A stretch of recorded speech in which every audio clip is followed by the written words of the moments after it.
Today is Thursday. I've been taking some time each day to track the steps of Jesus in his last days on this earth.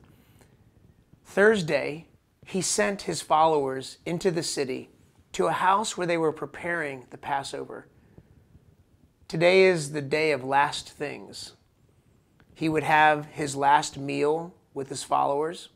He would say his last words to them. And he would perform his last act of service. John records it this way in John chapter 13.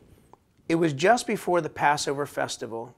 Jesus knew that the hour had come for him to leave this world and go to the Father. Having loved his own who were in the world, he loved them to the end. I hope that can be said of many people at the end of their lives, but Jesus lived this act of service in such a powerful way. Listen to the rest of the story in verse 3. Jesus knew that the Father had put all things under his power and that he had come from God and was returning to God. So he got up from the meal, took off his outer clothing, and wrapped a towel around his waist. After that, he poured water into a basin and began to wash his disciples' feet, drying them with the towel that was wrapped around him. What a powerful statement that John makes, that Jesus knew that the Father had put all things under his power. What would you do if you were given all power and authority? I think there's a perception of Jesus that could be out there that maybe he was power hungry. In fact, how could it be that through one person, everyone comes to faith? That there was only one way, and it had to be Jesus. I think this truth is somewhat offensive to people because it's so exclusive. It's so demanding. And so you might have this perception of Jesus like if he was given all power, he would take over, so to speak. That would make sense in our world, in our culture, because maybe if I was given all power and authority, I might want to make some changes. I might want to be the one who's in charge. And yet John records that all power and authority was given to Jesus. And what did he do with it? Well, he didn't overthrow the government. He didn't put himself in charge. He didn't change policies. He didn't write new laws. Instead, he got up from the table, much like the one I'm sitting at, in a dining room, in a friend's house in the city.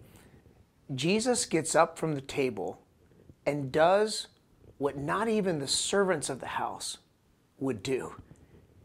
He takes this towel and basin and begins to wash the disciples' feet. And in so doing, makes a statement of who he was. With all power and all authority, he makes this statement that Jesus was here to serve.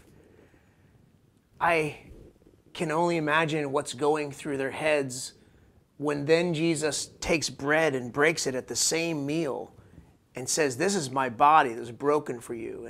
And then he takes a cup and he pours wine and he says, "This is my blood." And to some of us who don't read the Bible, that may sound very confusing, but Jesus was just creating a symbol. It's in fact a symbol that we still celebrate today in Holy Communion as a church thousands of years later, because the symbol was so powerful of what Jesus was about to do. See, today is Thursday, and it's the day of last things. It's his last day on earth, and he used it to serve. But then he gave a picture of what was to come. In breaking this bread and pouring out this wine that would be his body broken and his blood shed.